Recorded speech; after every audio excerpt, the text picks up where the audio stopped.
Namaste everyone. In today's video, we're going to focus on Muni Patanjali's Yoga Sutra 4.8.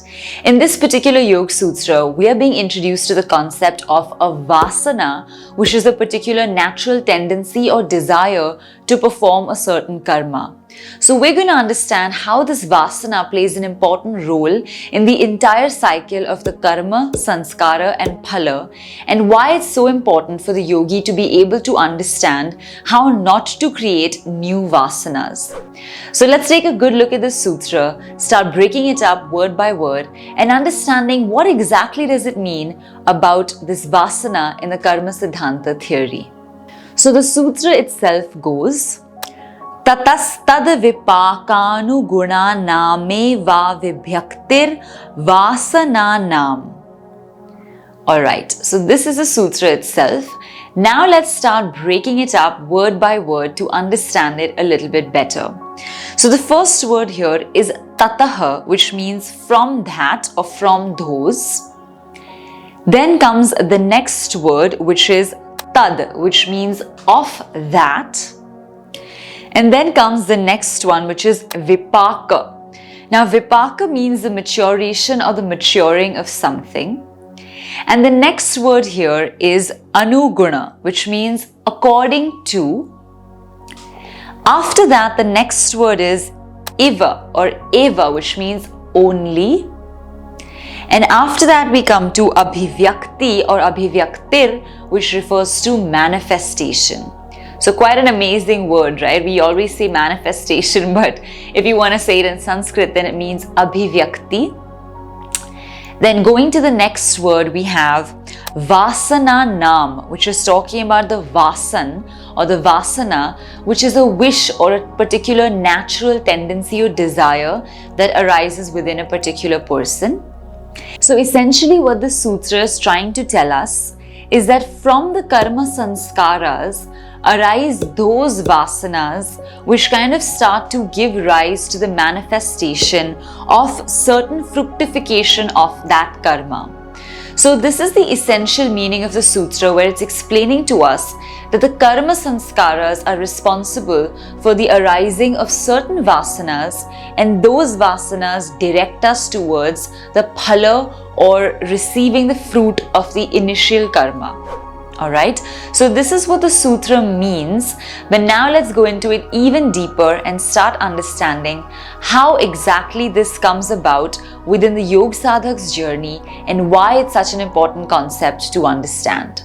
So one of the most important things that we learn from the sutra is that each and every action takes a certain amount of time to manifest and fructify.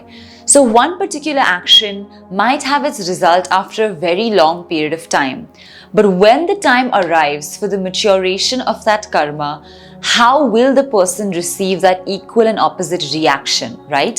So when a particular karma is now ready to mature, what happens is within the karmashraya and the chitta of the person, there arises a particular tendency or a wish. And that wish is almost guiding you towards receiving the fruit of that karma itself, which is really incredible, right? Because we always think that karma is going to bite you back or come back to you, etc. But actually, you yourself go towards it because you create a particular vasana that is going to lead you towards the fruit of that karma. So no matter what you initially did as the first karma, it matures over time and it will create in you a particular desire or a very strong wish which will direct you towards the fruit of that initial karmic action. So that could be a good reaction, could be a bad reaction, could be, good and bad are also relative terms, but it's essentially going to give you the fruit of the action that you had conducted initially. So this is really, really important because a vasana is getting created that's guiding you in that direction, and because of that, we are acting. So the vasana itself is very, very related to the karma sanskara or the impression that was created from the first karma. So if we have to put it on a particular line and try to understand the sequence of events, it goes like this. It starts with the karma. The karma leaves a sanskara or an impression. That impression has a time period in which it matures. Once it matures, a vasana is created or a particular strong desire is created, which will take you towards the fruit of the action of the very first karma. And that is how the timeline proceeds. And then once you receive the fruit, you kind of do certain actions that now again create a new karma, and the whole cycle starts to repeat itself. So you see why it's called the endless cycle of birth and death, because it is endless. This action will keep on going, it'll keep on happening until at some point we say, okay, I don't want to do any more actions. I want to come out of the cycle of karmas and birth and death. So this is something that the yogi is now able to do at this stage, because a yoga sadhak who has reached such a long journey into the Kaivalyadhama region is really somebody who's super developed and is able to kind of control their desires. So in that sense, they have a very high degree of vairagya, and because of this high degree of vairagya or detachment, they don't have any wishes as such. Right? And that is the key itself. They don't have a wish.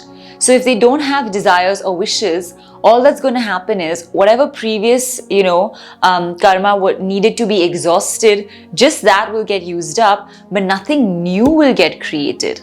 So this is extremely important. And in the context of the previous sutras that we had been studying with respect to the nirmana chittas, or the new body and the new chittas that are conducting these, finishing up or exhausting the karma sanskaras, even they are not creating new vasanas. Because first of all, they're powered by the original chitta of the yogi. And since they're powered by that, it's literally like batteries. They're powered by this master battery. And because they're powered by that, and the master battery itself does not have any vasana. So because of that, even the nirmana chittas do not have any wish like that. They're just doing their duty, which is to finish up the karma sanskara and to just complete that action which needed to receive its equal and opposite reaction. So they don't have any kind of desires that are going to lead now to new karmas. At the most, they have the purpose or desire to finish up the fruit of the previous karma, but they're not interested in the reaction of that fruit or how that fruit plays out for them, whether it's good or bad. And that's why there is nothing as meritorious, sinful. It's just nothing. It doesn't have those subjective terms, because all that's happening now is the karmas are being depleted, they're being completed and put to a complete end.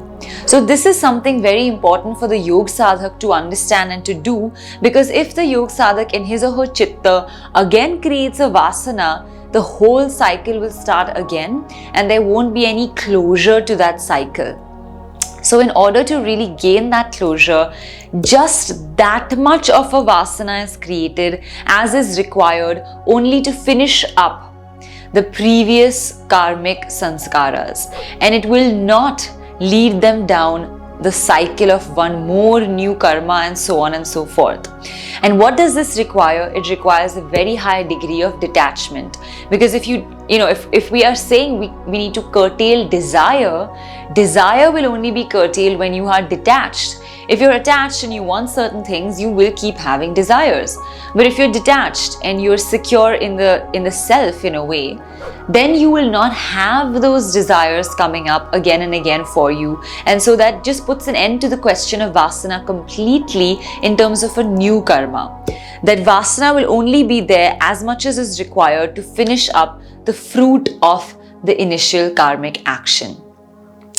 So this is what Sutra 4.8 is trying to tell us, that this is how the yoga sadhak works towards completing the karma sanskaras and just finishing them off and completing them totally. And this is important because if one is trying to work towards Kaivalya, if there's constantly going to be more and more vasanas, then how will anybody go towards absoluteness or self-realization when there's so many desires coming up again and again?